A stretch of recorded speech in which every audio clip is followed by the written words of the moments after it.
I have been treating OCD for 20 years.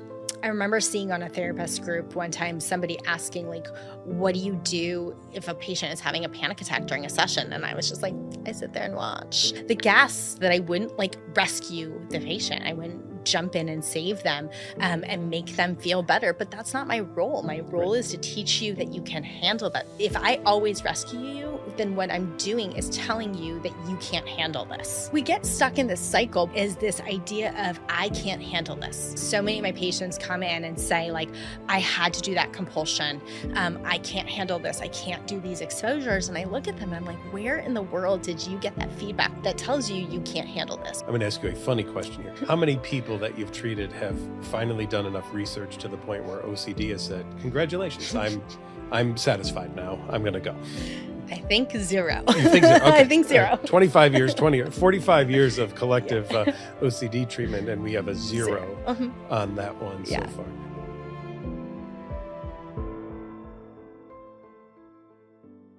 Hi, and welcome once again to the Get to Know OCD podcast. My name is Patrick McGrath. I'm the Chief Clinical Officer for Know OCD.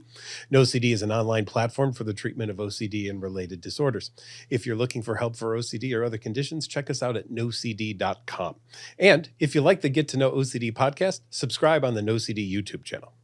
I'm excited today to have my friend, Michelle Massi. Hi, Michelle. Hello, how are you? I am doing well. And it's so fun. I get to be in LA in your neck of the woods here today, and we get to hang out a little and chat. So we've known each other for, let's not say how long, because we're old. I'm old. You're very, very young, Michelle. I'm only 21. Yeah, that's right. Yeah. How you have a 4-year-old, I don't know, but yeah, whatever.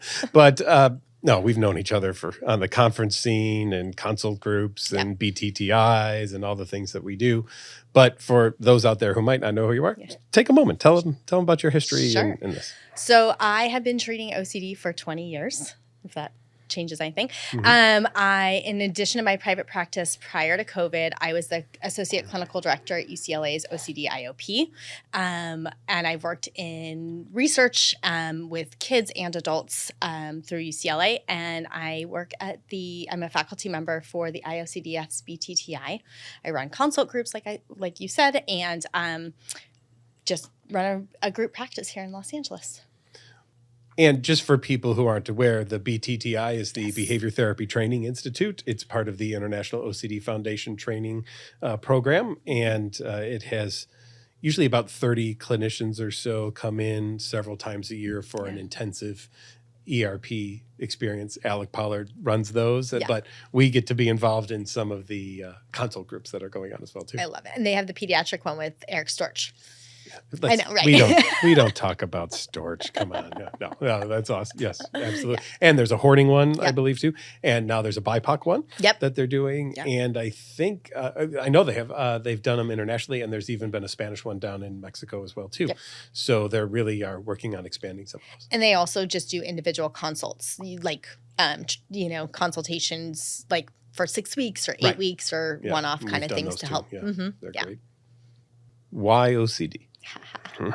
It's always the great question. I literally fell into it. I had planned to be a sex therapist in grad school. It sounded really interesting. And then I was talking to a friend during my internship, and he said, if you want a job, if you ever want to be in private practice, you have to talk to my friend David. And it sort of just fell, and I met with David, and David said, if you want a job now, talk to my old supervisor. And that supervisor happened to work at the UCLA Anxiety Disorder Clinic as a professor teaching. And then we were forced to to go to trainings. And anxiety treatment and OCD treatment is just so relatable. I know it's not easy for somebody going through it, but it is relatable. Everybody experiences anxiety. I fell in love with cognitive behavioral therapy. It was an easy sort of like, if you do this, you see progress. Whereas with some disorders, it's really hard to see progress, or it takes a really long time to get to progress. And there was something sort of I don't want to say exciting, but exciting to sit and watch somebody. When I worked at UCLA, someone came in for 6 weeks because it was an IOP, and somebody's life transformed in that 6 weeks. And that was such a cool experience to be part of. So it fell in my lap, and I loved where I ended up. All right, let's go even earlier than that. Why even be a therapist? I took a class. We had to take psychology in high school, and at that point, when I was applying to college, all um, uh, like degrees were sort of impacted, and it Sure. was hard to get in. And I was like, oh, I could do psychology. I was planning to be a pediatrician, and then failed basic chemistry. I know. Yeah. And I went in to talk to my professor, and he said, if you don't get an A in my class, you're effed for med school. And I was like 17, and my clients have all heard this story because I always tell them and I like sat there and cried and was like super sad. And then it was just sort of like okay, let's regroup. Mm-hmm. And I let all my clients know they're very lucky that I failed that class. Yeah. Right. Mm-hmm. And so it just like I was already a psych major when junior year happened, and I was looking to apply to grad school. I realized you can't do anything, or I was looking to graduate actually. I realized you can't do anything with a BA or a BS in psychology. And so then I was like, oh, I guess I have to go to grad school. At least not in psychology. Right? You can do lots of things, but not in psychology, Right. unfortunately. So I was like, ooh. So that's sort of where I decided to like apply for school. Most people who end up, I think, as OCD therapists either have a family member with OCD or they have OCD themselves. Yeah. And I had neither, but it just like the whole path of psychology really spoke to me. I didn't actually have therapy growing up, but I just sort of liked the experience and it just fit. So I literally fell into all of it. Yeah. Well, that's awesome. Because I didn't get an A in chemistry. Thank you, failure. Right. Yes. It's okay to fail. Yeah.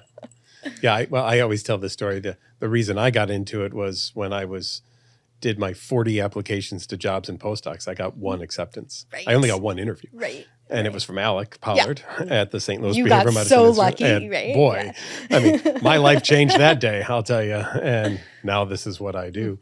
And thankful for failure. Right, in right, many ways, exactly. right? Failure is great. Yeah. And I think that's something that we try to send a message to our members to. Yeah. We say members at Know OCD, so Yeah. that we send our members to who, especially with OCD and perfectionism and things, this idea that failure is not an option. And failure is always an option. Yeah. Right? I mean, we may not like it, may Right. not be comfortable, but Right. it's an option. Well, I say the same thing about doing compulsions, is I always let my clients know accountability is in your hands, right? Is like you get to choose whether or not you're going to compulse or you're going to not compulse, essentially. Right. And so, yeah, it's in your hands. One of the things I was excited to talk to you about today, because you and I have a shared background in intensive treatment. Yes. So intensive outpatient programs or IOP, partial hospital programs, PHP, residential treatment centers, RTCs. And I thought that it would be interesting today to really discuss those modalities of treatment because, of course, you and I both make every attempt possible in individual sessions to try to get people over their OCD to living the life that they want to live instead of the life their OCD wants them to live. Right. But sometimes people need more. Mm-hmm. And going with our theme already of failure, if you need more, it's not a failure. Right. Right? Right. That's why we have those levels of care, because there are people who just need more. So can you tell everyone a little bit about like what's an IOP, what's a PHP, residential levels? Yeah. And I'd love to hear your thoughts on that. So I'll actually start with residential. Yeah. So people confuse residential and inpatient, right? We think of, good point. Yeah. For OCD, there's no really inpatient. Inpatient tends to be when you need medication changes, you're unstable, maybe suicidal, your medication's sort of all wacky, and you're going to go, it's like an ideal short stay kind of to restabilize yourself.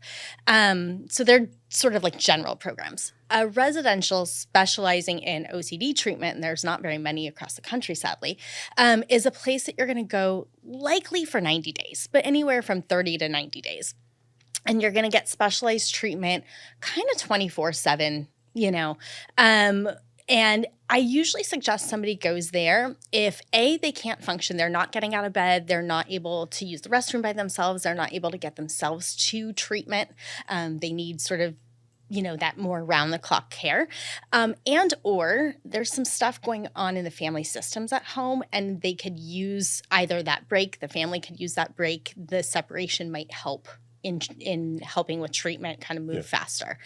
I'd also just add, some people have lost their jobs at this point. Their Right. relationships are really threatened because the OCD has become the most quote unquote important thing in their life, even though it's the 100%. thing they cannot stand the most, but it gets all the attention and everything too. Exactly. Yeah. And then IOP and PHP are kind of similar, and it's more, I think, insurance kind of breakdown. At UCLA, we only had an IOP program. Okay. And that's what we called it. And it was literally based on, I think, Medicare and how they determine insurance billing. Yeah. The difference between PHP and IOP often is the number of hours that you're there per week or per day. Correct. And so some programs only have PHPs. Some programs only have IOPs. Some programs have a PHP that then steps down to an IOP. That's Could you what we be more had. confusing, right? Yeah. Mhm. So a lot of places will offer a PHP. You're likely to go 5 days a week for, 6 or 8 hours a day. We did 6 hours a day. Yeah. Okay. And then sort of scale back as needed, and you might slide into an IOP. Yeah. That was 3 hours a day for us. And for us, it was 4 hours a day, 5 days a week. Gotcha. Yeah. I know a child program that is 4 days a week for, I think, 3 hours. Yeah. So it's just, each one is sort of different. And everyone is set up differently. Some have, it's an individualized program, some where you're doing, you have an individual therapist and you're doing groups at specific times, and then you have a bunch of time for exposure. So each of them are set up a little bit differently. And then you've got outpatient treatment, which is once to maybe twice or 3 times a week. And you're doing, your one-on-one with a therapist. And I think of, for somebody, I use failure in quotes, if you're struggling with only once a week sessions and you need more support, or your therapist thinks you need more support, an IOP might be, or a PHP might be helpful in that you can have somebody kind of checking in on you. When I was in my IOP, when someone's only coming to therapy once a week, homework really struggles, right? And whereas when they came to me in IOP, they would show up on Monday, head held low, like I didn't do my homework. Yeah. But by Friday, it's a lot harder to come into session, Tuesday or Wednesday or Thursday, having not done the homework. It's a lot easier to keep going. And so sometimes we just need to get on that, a ball in motion stays in motion. We just kind of need to get into that kind of space. So that's where I will suggest higher level of care. As we get into discussing more of the kind of higher levels of care, just overall, why might someone even need a higher level of care? Yeah, I think typically it's when it's really hard to either get to treatment because of functioning level, Sure. Or because follow through on homework doesn't happen in individual, and so a person's not making progress. Sometimes if somebody is afraid of taking medications, a higher level of care may help because there's someone kind of checking in more regularly. Those are a few of the reasons I kind of check in with clients. Yeah. And I've also seen people who maybe are at a threat of a job loss or maybe a school expulsion or even a relationship ending because the OCD has crept in so much that it is taking more of the co-pilot seat than any of the more important things in life. And that especially happens with hoarding. I see a lot of people who are going to lose their apartment will come in because it's like there's so much you can do in a 6 or 8 week or 6 month program or whatever. I kind of did a breakdown down a little bit too, in the sense that, all right, IOP, you might still be going to work, you might still be going to school, and we even had evening programs, so people could still go to work and go to school, and then they could come afterwards.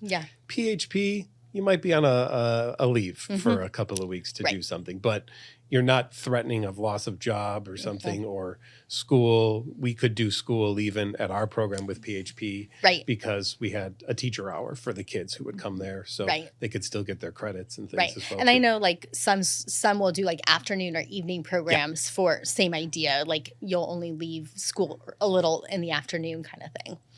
I think one of the big advantages of some of the intensive programs, going back to what you said about homework and really in some ways maybe accountability on this, is, we do try to do ERP in our one-on-one sessions with people, but we're probably limited to about 40 minutes of that after you have your check-in at the beginning and at the end of the session, that you're doing your things. But here you can do hours of ERP a day potentially with someone and really get that practice going. Yeah. And in the IOP I worked in, anywhere between 2 and 3 hours a day was exposure time, because if the client, if I'm seeing somebody every single day, there's not a whole lot to talk about for some people. Right. So they might have that entire hour with me to Mhm. do homework, to do exposure, and then 2 other hours. Whereas in private practice, there are days that I don't even get to exposure with clients because there's so many things to go over and check in on and plan for. And, Yeah. if there's any family drama. Right. And I loved, that's one thing that I really did love about, especially on my postdoc, because I was the one in the PHP really going out and doing it before I started being more the director of it. Right. I could stand at a train platform and tell someone to push me into trains for hours Right, at a right, time. And yeah. it was like the best moments of my life. Where Right, like, push me. right. It was so much fun Mhm. to get to do that as a learning therapist and being involved in that and just that depth that Yeah. we got to have with people who are experiencing their ERP work was amazing. Yeah, love it. What do you do now to really help encourage people to do their homework, to be accountable for that, right? Yeah. Because that is important. If you're taking piano lessons and you only play the piano during your piano lesson, you get a half hour better a week. Right. That's it. Yep. So what do you do to Yep. nudge people? I mean, I use analogies like that, whether Yep. it's sports or music or whatever. Reward systems sometimes work, more so for kids and adults. I'm huge, and I've spoken on this at conferences and stuff like this, huge on value systems and thinking about how this plays a role in their life and what they want to get back if OCD wasn't taking over their life. And so trying to, when we focus, I think, on doing more things values-based, there's a lot more motivation to follow through and do exposure or homework because they want to reclaim that life. So that, I think, is my main goal. In terms of really getting people then to live those values, to live the life that they want to live, not the life OCD wants them to live. Yeah. You've got a life management system almost that you really go over with people. And I'd love to give you an open mic right now to really tell everyone about that, because I think it's really interesting. And Thank you. I know you've spoken about it and things. So tell people about it. And it's really, I really focus kind of on the individual. So it just sort of depends on whether it's somebody who's not working or not going to school, or they are fully functional, but it's, interfering, and looking at where the OCD is interfering and trying to get that person back to functioning level. So we sort of break it down into, I have a patient right now who literally just kind of sits on their couch all day. So it's like, how can we get you back into living your values? And one thing they've given up is going out and doing things, right? So it's like, okay, well, what would be something you feel like you can do and you're willing to do, and something that might be important to gain back? And for them, it was being able to go get food outside the house and bring it in, which will then eventually lead to being able to go out and eat at a restaurant, right? And so we look at all of that. For somebody who's maybe not working and wants to get back to work, we sort of break down that process of you want to be at work. How do we get backwards? What are the steps we need to take? I have a client who really wants to go away to college across the country. And it's like, okay, well, right now you're barely functional from your OCD. What are all the steps we need to take? That might look like learning how to do laundry, learning how to grocery shop, learning how to get up on your own without your parents helping you, right? And we're looking at the bigger picture of all of that, because the value is education. The goal is going to school across the country and looking at what they're willing to make room for that's uncomfortable in order to get there. Why is it important to be uncomfortable? I'm uncomfortable right now. No. Because when we live in comfort, we're not growing. And I feel like in order to grow, we have to sort of live outside our comfort zone. I've always felt one of the lies of OCD is that you can find absolute comfort. Yeah, it doesn't exist. Right. Yeah. And how uncomfortable people are when searching for comfort, right? Yeah. And that it just takes over their life, this idea that I can achieve something that's unachievable.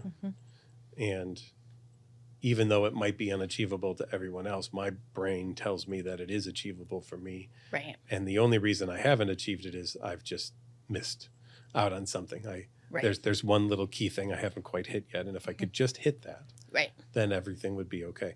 I'm going to ask you a funny question here. How many people that you've treated have finally done enough research to the point where OCD has said, congratulations, I'm satisfied now. I'm going to go. I think 0. You think so? Okay. I think 0. Yeah. 25 years, 45 years of collective OCD treatment, and we have a 0 on that one so far. Yeah. If I ever meet anyone who did that, I'm going to write a book with them. We're going to make billions of dollars. I'm impressed. Yeah. We'll have solved OCD if that's the case. Yeah. But so far nobody has. Well, because there's always one more page on Google. Right? You could do one more page. Like, what if this page might have more, right? Yeah. And then what do we hear from all of the members that we work with? Oh, I wish I had just stopped at the last one, because then I went to that 78th page and then I saw this one person in this remote island caught this one disease that had one symptom that sounds like the thing that I'm afraid of. And now maybe I have it too. And that is going to start the next round of tests and MRIs and scans and blood draws and all sorts of things that I now must go through to assure that I don't have it. Yep. Yeah. OCD is funny like that. It gets you in that cycle. What kind of things do you see, especially like at the conferences and like some of the themes, or even when people stop you in the hall and it's like they've seen you doing interviews? What are some of the questions you get or the comments that you get? God, that's a great question. I don't know. I think, like a lot of people ask, can I get better? Is there hope for me? The answer is yes. There's hope. Right? Can you treat me in my state? Which, not always. Not always, right? That's something we should talk about. All right, I'm going to keep that one. Yeah, because we should discuss that. And where can I get more information, right? It's sort of more general questions of like, or like very specific of like, my child. Oh, actually, I get a lot from parents of like, I can't get my child or my spouse to participate in treatment. What can I be doing differently, right? Yeah. So like talking about accommodation and I just did a talk at the conference on learned helplessness. So that came up a lot. But yeah. You do work with families, obviously, and everything. Let's talk about that. How do you get mom and dad are not agreeing on what the thing to do? There's a divorce in the family and who has the power of healthcare. The kid does not want to do treatment and everything.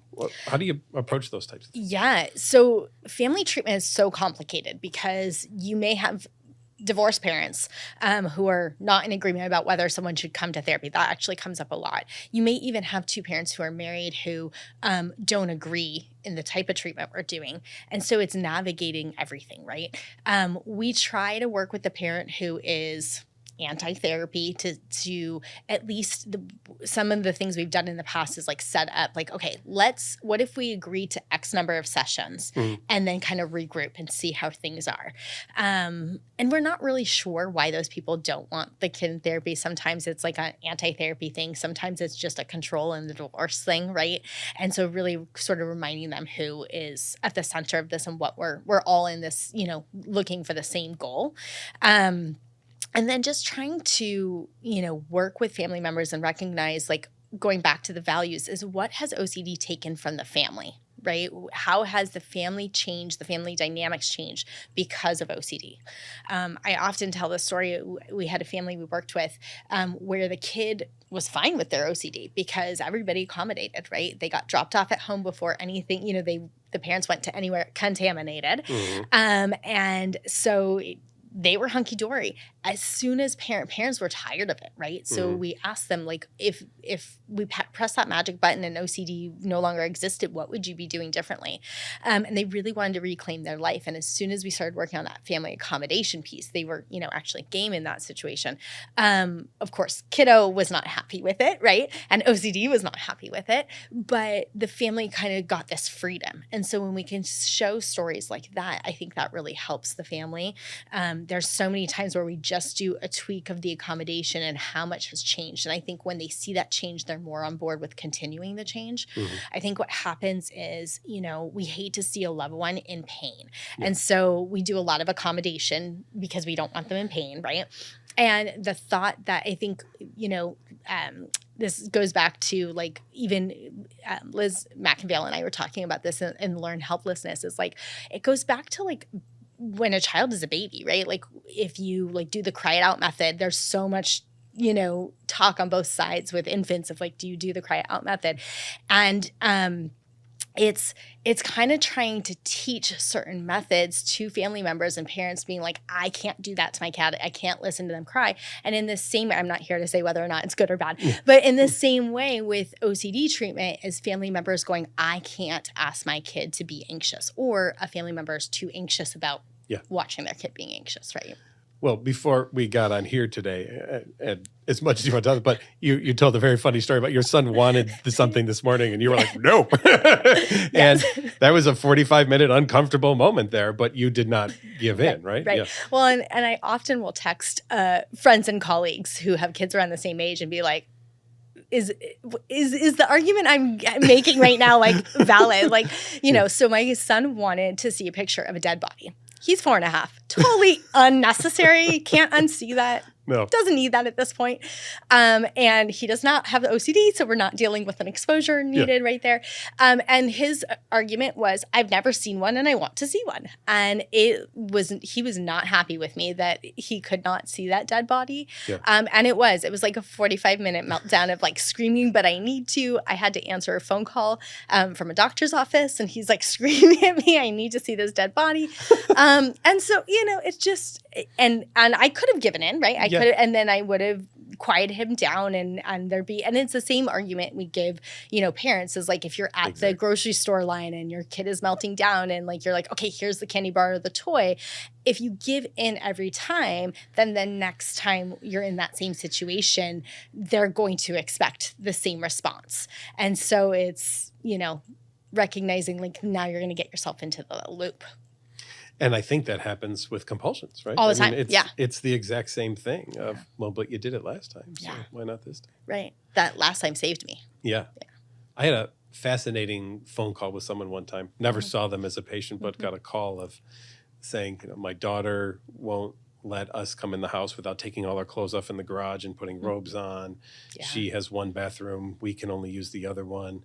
If we violate rules, she punches holes in walls, breaks things. We've all seen patients like that, actually, right? Yeah. Right. We're not allowed to have guests home. And I said to her, so your daughter's in charge of your home. And she was so angry at me. So mad. I'm like on the phone. She's like almost yelling at me that I said that. And I said, okay, well, if it is your home, just go use the other bathroom. And she paused. And it was like this light bulb moment. She said, oh my God, I don't have my own house, do I? No. I said, no, OCD has your house. Yeah. Right. And sometimes it's those moments where people don't even know that they're doing it, right? Yeah. It's kind of like your hair growing. You get a haircut, you don't wake up the next day and go, oh, my hair grew a micromillimeter. Holy, oh my God, But 4 weeks later, it's like, oh, geez, I might need a haircut. And that's the insidious nature of OCD. And that's why in intensive programs, some of the things that we see that are beyond what you would see in individual therapy are where they're at, right? Because these families have been trapped by OCD, and every day OCD has added just a little bit more to the mix. Well, and I tell the story. So like 2 years ago, I had a business trip, but I went and I came home, and my son like most kids have sleep regressions. This was when he was like 2 years old, and he went through a sleep regression, and in all the sleep regressions we had up until that point, it always lasted about a week, and I would kind of stay in his room a little bit longer to just make him feel comfortable, and we'd get over it, whatever. And 3 months later, I realized, oh my God, I'm still here. Like, how did I get here? Yeah. And I was like, this has never happened. I'm like, I need to ERP my kid, right? Like, it was like, I need to reclaim my nights, because all of a sudden I was not eating dinner at 7 o'clock with my husband. I was now eating 9 o'clock, and he's asleep on the couch. And like, I'm annoyed. I got through a lot of audiobooks while I was waiting for my kid to fall asleep, but I was starving. Yeah. So here, we do this as a profession, and we don't even see it sometimes, right? I mean, just how these little things can sneak up into our lives. Yeah. So the ERP principles, and I'd love to hear your thoughts on this. I don't have any. No, I'm kidding. I think they're life principles, honestly. Yeah. I really do. You talked about ERP principles are life principles. What do you mean by that? What I like to say all the time is this. Do you know how to ride a bicycle? Yes. Okay. So you probably started on a big wheel. Yes. Or a green machine if you had a lot of money and you were the cool kid. You had I was not that. Okay. I wasn't either. But I had like a trike, I think. Tom O'Brien had a green machine, and we were all very jealous of him. And then you go to the tricycle. And then you go to the bike with training wheels. And then the training wheels come off and you have a parent, at least back then, now they've got these cool handles for bikes and everything. But back then it was your parent holding you. Yeah. And now you're on a gentle sloping hill of grass. We were on concrete on the street and we didn't have helmets on or anything. And you smashed your face but you got up and you did it again. And then you did it until you mastered the experience. Imagine if your son, the first time he stood up and fell, back down, said, well, I'm never doing that again. He would just crawl for the rest of his life. Yeah. But instead, what did he do? He got back up and he learned how to balance. And then you guys held him with two hands and then one. And then he, by himself. And then he took a step. And that's why I say ERP principles are life principles. I'd contend that anything that we've ever done has involved some kind of exposure and response prevention aspect. Where, 100%. Yeah, we are exposed to things that are uncomfortable, and we could take the safe route, or we could do something that feels uncomfortable, but learn how to handle that discomfort. The first time I drove was not great, right? But now I don't even think about driving anymore when I just get in the car and I drive. For better or worse. Yeah, right. Most people would like it. So that's why I think that what happens in OCD is we have decided, or at least OCD has decided, that it knows better than living life. Yeah. For example, and I'll just go real quick into this, but there are people who have a somatic kind of OCD where their OCD says, what if you didn't get enough air in that breath, right? And so now what do? They take breathing, which is automatic, and they try to make it conscious. Right. And now they do also, right? They try to get all, I got to make sure I get all the carbon dioxide. There can be no phlegm and all these, they make noises and all this kind of stuff. You've just taken something that no one needs to think about at all because it's an automatic process. Right. And now you've started thinking about it. And that's one of the insidious natures of OCD is it says, you don't know how to do this anymore. I know better. Do what I tell you to do and it'll be okay. Do you golf? No, my husband does. Your husband does. Yeah. You want to know how to ruin Eric's golf game? How? Tell him to think about his golf game, right? Yeah. That is how you destroy your golf game is you start thinking about it, right? And so OCD, because of its nature of saying, I know better than you, causes you to think about things that you don't normally have to think about. Yeah. And suddenly you go down these rabbit holes that nobody wants to go down. Right. When I'm teaching other clinicians how to do ERP, I'm like, you don't really need to go outside the box, right? It's really about doing kind of everyday things. I come back to the values piece is like living your values, doing things that, I think we're taught to be afraid of anxiety. And anytime something makes us anxious, to run away from it, right? If I come upon a bear in a forest, I shouldn't go give it a hug. And yet ERP is telling you to give it a hug, right? But it's really just about challenging yourself and doing like the opposite and doing things that, sometimes anxiety is good and keeps you safe, and other times it prevents you from doing things that might be exciting and new. And, anxiety, if you've all seen the new movie, right? Like, anxiety sometimes freaks out over like little things. And we need to, challenge ourselves occasionally, because otherwise we live this like Stepford Wives life. Yeah. Yeah. We need to be out there facing fears, doing things that are uncomfortable, because life is uncomfortable. Yeah. I mean, it's going to throw things at you that, are not awesome. Right. Mm-hmm. Yeah. And I did that personally when my wife was diagnosed, and we got to the point of I'm helping to build an OCD with Stephen, and I'm taking care of her as a caregiver and everything. And I just had to apply everything that I was telling my members to myself. And I remember really consciously one day just feeling kind of overwhelmed. And I thought, what would I tell one of my members right now? Yeah. And I didn't want to be a hypocrite, right? If I would tell someone else to do this and I don't do it, then I am a hypocrite, and I'm not going to be a hypocrite. So I started applying those things to my own life as well, too. And I was like, the beauty of it was, wow, this shit works. Right? Well, that's all my parenting, too, is like, this is what I would tell my clients. Yeah. One of the things when Susan was sick, like for an example of what that looks like, I was home all the time with her. And I think for you having a new baby, you're home all the time. Yeah. And finally someone said, hey, let's go golfing. And I was like, I can't. And they're like, no, we're going golfing. Right. And we're going to have someone else sit with her, Yeah. Because I didn't want to leave her alone. She'd been falling at that point, Right. and I knew it was just too dangerous to leave her alone. Right. So they made all these things to make it okay to be able to do that. Yeah. Right?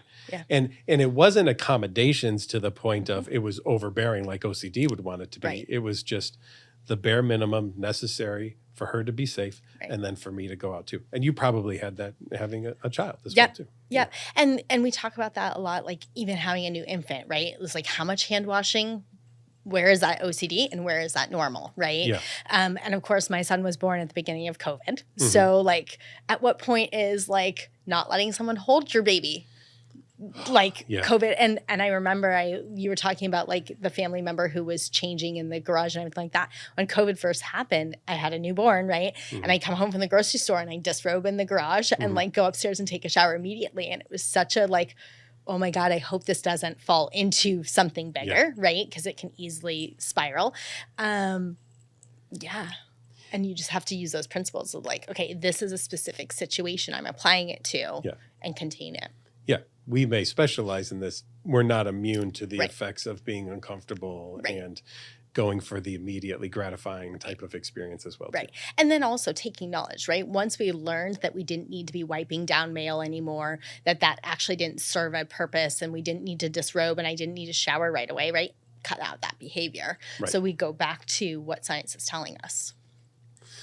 So I think, Michelle, what you said there, you're right. We changed from those things, but I wonder sometimes about this being a moving target, right? Depending on what's going on in the world. Yeah. And how do we know what's the right thing to do? Yeah. And that when I say that out loud, I also think, gosh, that sounds like an OCD question, almost like, how do I know what's the right thing to do? And we don't, right? Like I remember at the beginning of COVID, my clients coming in, like telling me they're buying N95 masks and lots of, right? And like fear. I'm like, you guys, it's still in China. It's not even here. Yeah. Like we don't need to be doing this. And then of course I went on maternity leave. And my clients were like, I told you, right? And we don't, right? We don't know. And this comes up a lot with health anxiety is how do I know when something is just my health anxiety versus I actually have something growing in my body and I need to get, an opinion. And when you don't have OCD, we say go with your gut, right? But when your anxiety is wrapped around it, you can't because your gut is being held hostage by your OCD, right? Go back again. Yeah. But they missed it this time, right? And so it is hard to know, right? One thing I often look at my clients and suggest they do is look at those around them. Look at family and friends and what are they doing? How does it differ from what you're doing, right? Look at the sort of community norms. That's not always a great answer because I had a client one time who separated their laundry. And they did it in a very specific way. And I was like, well, how, it was an adult. And I was like, well, how did your family do it growing up? And their parent didn't have OCD, but their parent did it in the same way. So it was sort of like a learned behavior, right? I always tell the story to my clients that are hoarders is my dad would go through when I was younger, the credit card statements every month and like check off. That's what I thought was normal, right? Like I check off to make sure like this is, and I remember my first boyfriend seeing me do that and he was like, oh my God, you are a little weird for doing this.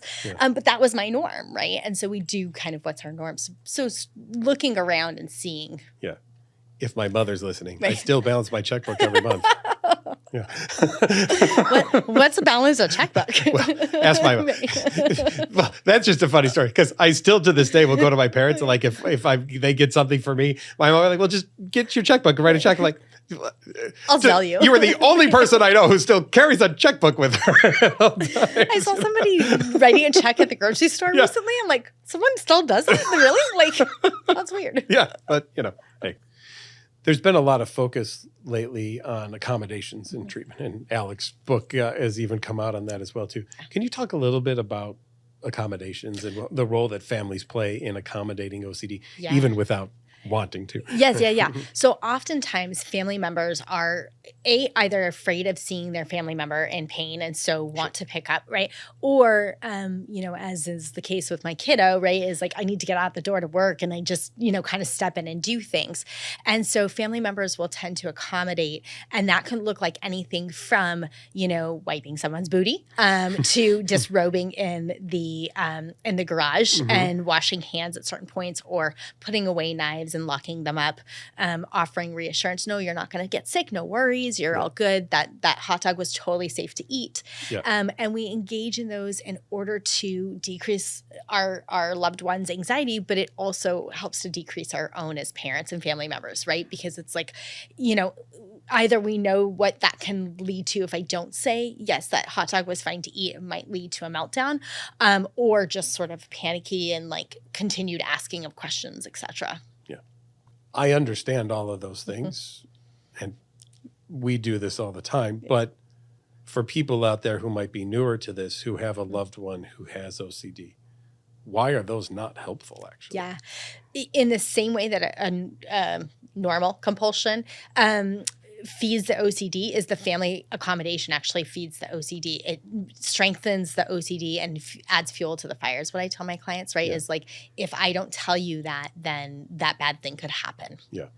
And I've also seen too, this idea that I don't trust my own judgment. You are almost my external conscience. Right. So I've told myself it's okay numerous times, but as long as you also tell me it's okay, then it must be okay, because you wouldn't want me to be harmed. And so 100%. I'm going to trust you. And now we have less reliance on ourselves and our own belief system. We need to bring more and more people in. Right. And what I've seen, at least on the reassurance side, is that it's kind of like a drug. You build up a tolerance to it, and you need more and more and more of it over time. Right. Till there's a point where we've met people Yeah. who you just can never give enough reassurance to, because it will never equal what they want. Or it OCD needs wants more. 100%, or it needs to be said in a certain way. Yeah. Right? You said it differently last time, or I heard that inflection in your voice. I'm so or glad you said that. so many of my clients, especially with like body dysmorphia, will be like, well, you just said that because you're my mom and you love me. Yeah. Or you're my therapist and you have to, right? And one of the reasons I sometimes don't do exposures in session actually is because I don't want to get into that reassurance seeking of like, my client will only do the exposure there because they know I won't let them do anything unsafe, or that I will protect them if something bad happens. Yeah. And so sometimes I actually go away while they're doing the exposure for Me that too. reason. Yeah. I'll shut my camera off or something, and they don't know if I'm watching or not. Right. So it's a crapshoot. Yeah. Maybe I am. Maybe I'm not. I don't know. Yeah. I'm totally busy on my cell phone. Yeah. I have no clue what you're saying to me. Yeah. There's an importance in the work we do of having really evidence-based treatment, right? And we know, I know you know already, you've seen people who maybe even one of the reasons they come to intensive programs is they've not gotten good treatment up to that point, and that treatment has led them potentially to even needing higher levels of care. Yeah. Can you speak to the absolute importance of an evidence-based care for OCD? Yeah. So I think one of the biggest things I see, well, I hear complaints from clients who've been harmed, but one of the biggest things I see is just sort of like missing pieces, right? Yeah. Is like, I've had patients with pedophile OCD or harm OCD get turned in to the authorities, right? Or even misdiagnosis, right? Like I had a patient who had not sexual orientation, but just sort of like bodily sensations, right? Around sex-related things. And her original therapist thought she was psychotic, right? So there's like missing the assessment piece, which is so unfortunate because this patient was then hospitalized and had all these diagnoses and then didn't get the help they needed, right? But it's also even just the nuances of treatment. There's so many therapists who give reassurance, which is a compulsion, to our patients when they think they're helping, not recognizing that they're giving reassurance, right? And they're actually making the OCD worse. They're feeding the OCD. So even knowing that little bit to be able to respond in the correct way to the OCD, so that we're not feeding that OCD. Yeah, and even with the family piece, kind of linking the two of those, therapists who aren't trained in evidence-based treatment fall into what the families do, which is, if I can have you leave this therapy session feeling better than you did when you came in, I've done my job. Right. And a good evidence-based treatment is not that, right? We hope you leave a session feeling like you've run a marathon. Right. That you've really put some work into this and you're tired and you're exhausted. But there's a reward at the end that, okay, I did not satisfy that thing that always wants to be satisfied. Right. And I remember seeing on a therapist group one time somebody asking, like, what do you do if a patient is having a panic attack during a session? And I was just like, I sit there and watch. Yeah, me too. And I was right. And I was like, the gasps. Yeah. It's a Facebook group, so you can't hear the gasps, but I could imagine the gasps. The gasps that I wouldn't like rescue the patient. I wouldn't jump in and save them and make them feel better. But that's not my role. My role is to teach you that you can handle that. Panic attacks suck for sure, right? And you can survive them. You can do something hard and know if I always rescue you, then what I'm doing is telling you that you can't handle this, right? We get back into that learned helplessness. Whereas if you can do it and you can see you can do it, then you can apply that when you're out in the world and you have a panic attack. Tell us more on the learned helplessness piece, since you've done a talk on that already and everything. I think it's fascinating. So go more in depth on that. Yeah. It's really interesting. So we get stuck in this cycle. Both family members get stuck in it and patients get stuck in it, right? Or those with lived experience get stuck in it, is this idea of I can't handle this, right? So many of my patients come in and say, like, I had to do that compulsion. I can't handle this. I can't do these exposures. And I look at them and I'm like, where in the world did you get that feedback from that tells you can't handle this, right? And it's like, I can't handle anxiety. I'm not capable of it. And then family members, not meaning to, but every time you go and do something for somebody, right? Like if another fight, I talked about this in the learned helplessness the other day, was my son and I got into another like 20-minute meltdown. Logan needs some serious family intervention. Anyone? No. Right. So he's 4.5. He can fully dress himself. I've seen him do it multiple times. And he was like, I am just the worst at putting on my shirt. Right. And I could be like, well, dude, you are kind of bad. Mom is better at this. Right. Or I could just put on his shirt for him, which then keeps feeding that. And instead I'm like, I've seen you do this, kiddo. Like, I know you're capable of doing this. But if I had just done it, right? If I had put on his shirt, or I prepare him every meal, or I, do everything for him, do the cleaning for him, right? Or in these cases of our patients, right, is like if their family member does everything, like, I've had clients whose parents have wiped their booty, right? Not when they're an infant, or watch them walk down the hallway or whatever. Is that I'm then saying you can't handle this anxiety. I don't trust in you, right? And instead, what I told my son is, I can trust that you can get dressed.